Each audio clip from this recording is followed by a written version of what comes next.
인구 구조와 음식 문화 변화로 우리의 주식인 쌀의 소비는 매년 감소하고 있습니다.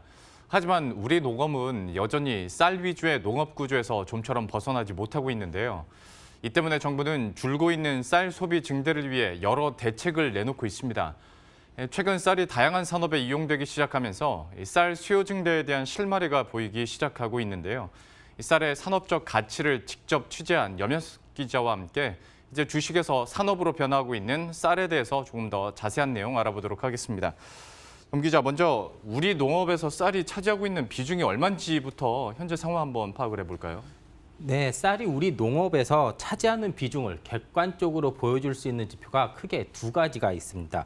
바로 소득에서 차지하는 쌀의 비중, 그리고 그 쌀을 얼마만큼 이렇게 농작을 하는지 이런 경작 비중을 보면 알 수 있는데요.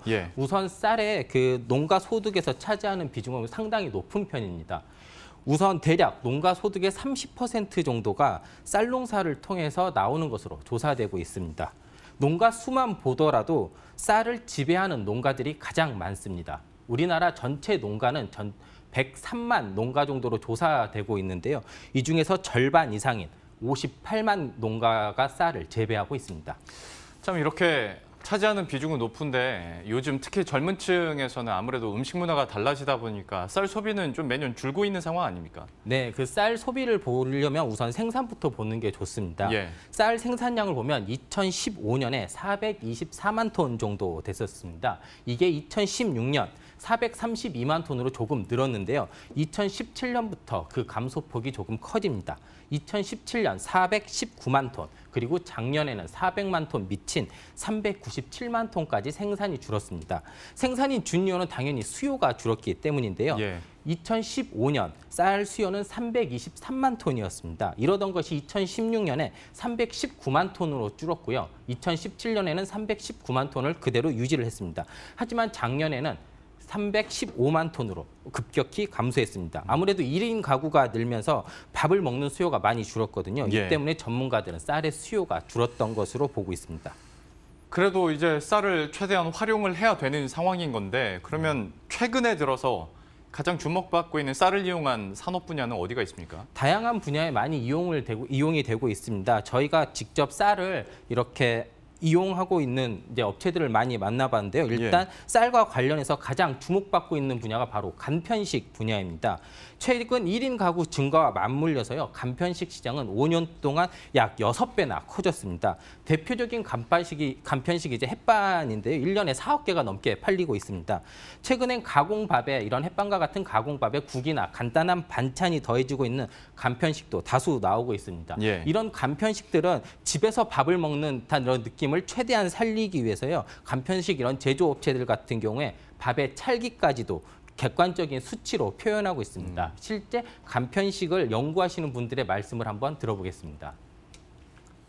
밥 품질을 평가하기 위해서 가장 정확한 방법은 사람이 먹고 평가하는 건데 저희 회사에서는 사람이 먹고 평가하는 것 외에도 기계적으로 측정을 해서 그런 기계적 수치와 사람이 평가하는 거랑 통합적으로 보고 밥 품질을 평가하고 있습니다.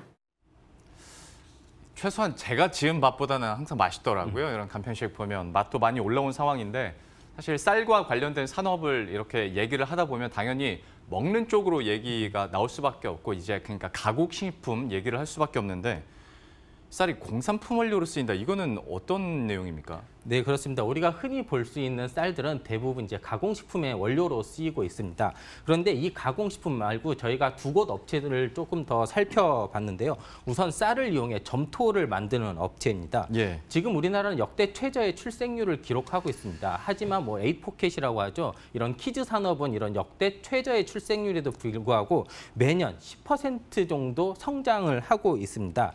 특히 이런 점토 같은 경우에는 아이들의 이런 촉감 그리고 인성 발달에 매우 좋다고 해서요. 이런 키즈 산업의 연평균 성장률을 상회할 정도로 이렇게 가파르게 상승을 하고 있습니다. 그런데 이렇게 아이들이 이런 점토를 가지고 놀다 보면요. 자기도 모르게 이렇게 먹는다든지 이런 위험한 상황이 이렇게 자칫 생길 수도 있습니다. 이 때문에 우리나라 국내 한 업체가 쌀을 이용해서 점토를 만들었는데요. 이 같은 점토는 다양한 분야에서 이용이 되고 있습니다. 예를 들어 쌀 수요 증대를 쌀 점토를 직접 이제 교육 사업 그리고 문화 사업으로 이렇게 연결을 시키면서 다양한 일자리까지도 만들고 있는데요. 해당 업체 대표의 말도 한번 들어보겠습니다. 떡 반죽을 활용해서 아이들부터 어르신에 이르기까지 이걸 가지고 교육으로 활용하면 좋겠다는 의미에서 만들었고요. 이거에 대한 콘텐츠를 활용한 이제 창업이나 이런 부분도 많이 발전되고 있습니다.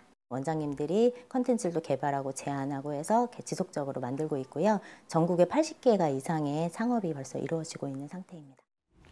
예, 또 하나는 이렇게 쌀을 이용해서 이렇게 빨대를 만드는 업체도 있었습니다. 네. 최근에 쌀 같은 경우에는 생태계 교란의 주범으로 조금 지목을 받고 있거든요. 이 때문에 그 플라스틱 빨대에 대한 규제의 움직임도 많이 나오고 있습니다. 그래서 뭐 종이 빨대라든지 이런 대체 빨대들이 많이 나오고 있는데요. 이런 상황에서 가장 친환경적이고 그리고 몸에 안전한 이런 빨대로 이렇게 쌀 빨대가 주목을 받고 있습니다. 한 먹는 빨대를 직접 개발한 업체의 대표분 말도 한번 들어보겠습니다. 플라스틱이라든가 어떤 빨대라고 하더라도 꼭 사후 처리가 가장 문제가 되는데 저희 제품 같은 경우는 제일 먼저 먹어서 없앨 수 있는 장점이 있기 때문에 플라스틱 빨대 좀 억제를 할 수 있는 제일 친환경적이고 자연 분해가 생분해가 가능한 빨대라고 보시면 되겠습니다. 저희도 이제 쌀의 이유 있는 변신 기획들을 이 시간 통해서 계속 보도를 해드렸는데 그때 유찬 기자였나요? 네. 점토를 직접 먹더라고요. 네, 공장에서 맞습니다. 나온 거를. 네. 예, 저도 참 놀라웠습니다. 이렇게 좀 다양한 분야에서 생각지도 못한 분야에서 쌀이 활용이 되고 있는 건데 내수 시장에서만 있기에는 성장이 아무래도 한계가 있을 수밖에 없고 수출 쪽으로도 계속 좀 연구를 해야 될 것 같은데 이쪽 방면에서는 지금 상황이 어떻습니까? 네, 뭐 아직까지 태동 사업이기 때문에 그렇게 큰 숫자적인 의미 있는 뭐 수출액 숫자는 없습니다. 하지만 가능성은 어떤 산업보다도 높은 상황입니다. 지난해 우리나라가 쌀 관련된 식품 그리고 이제 공산품들의 총 수출액이 8,200만 달러였습니다. 작년에 그런 농식품 그러니까 이제 가공식품과 이제 신선식품 총 수출량이 한 70억 달러 정도 됐습니다. 예. 이런 걸 다 합쳐보면 그 비중은 매우 낮는데요. 수출 산업으로서의 가능성은 보이고 있습니다. 예를 들어 가장 이렇게 포션이 큰 쌀 가공식품을 한번 예로 들어보겠습니다. 원래 이런 쌀 가공식품들은 주로 미국에 있는 우리나라 한인 교포들을 중심으로 이렇게 수출이 돼 있었습니다. 네. 대부분의 그 수출액은 그쪽에서 나왔는데요. 하지만 작년부터 이렇게 그 한류 열풍이 전 세계적으로 불고 있잖아요. 네. 특히 이렇게 아세안 지역에서 엄청난 인기를 끌고 있기 때문에 이런 쌀 가공식품 그리고 쌀 공산품이 이런 한류의 인기를 타고 아세안 지역으로 많이 확산이 되고 있습니다. 아세안 지역의 이런 쌀 가공식품과 공산품 수출액 추이만 보더라도요. 2016년에는 $10,000,000가 채 되지도 않았습니다. 이러던 것이 2018년, 그러니까 작년에 들어서는요, $20,000,000 근처까지 올라왔습니다. 2년 새에 2배나 성장을 했습니다. 실제 아세안 지역에서 우리 쌀 식품을 수입하는 바이어의 업체의 말 한번 들어보겠습니다. 在我们推出市场之后呢，我们得到顾客，在我们公司努力之下，我们把产品推出市场，给顾客免费试吃，做一些活动，然后跟顾客的一些互动，在短短几个月之内，整个市场销售非常理想，在短短几个月以内，我们就把货已经卖光了。 정부도 이렇게 그 아세안 지역을 중심으로 쌀 가공식품과 공산품의 확장성에 대해서 주목을 하고 있습니다. 예. 특히 이제 FTA 등을 이용해서 좀 많은 도움을 주려고 하는데요. 지난해부터는 그 FTA를 적극적으로 활용을 해서요. 수출을 조금 도와주려는 움직임도 일고 있습니다. 그 정부 당국자의 말 한번 들어보겠습니다. 작년 같은 경우에는 FTA 체결 국가에 대해서 그 원산지 인증을 해주는 그런 제도들을 운영을 하고 있습니다. 그러면서 기업들이 관세 혜택을 이제 추가적으로 더 받을 수 있는 그런 여지들을 좀 주고 이를 통해서 좀 수출을 확대할 수 있는 그런 방안들을 강구하고 있습니다. 여기에 그 최근에 그 한류 열풍이 이제 사그라들지 않고 더욱더 거세지고 있거든요. 예. 이렇게 한류 열풍까지 최근에 더 더해지고 있어서 우리나라 쌀 산업은 뭐 아세안 시장을 비롯해서 여러 가지 확장성에 충분한 가능성을 보여주고 있습니다. 예. 지금까지 염현석 기자와 함께했습니다. 잘 들었습니다. 네, 감사합니다.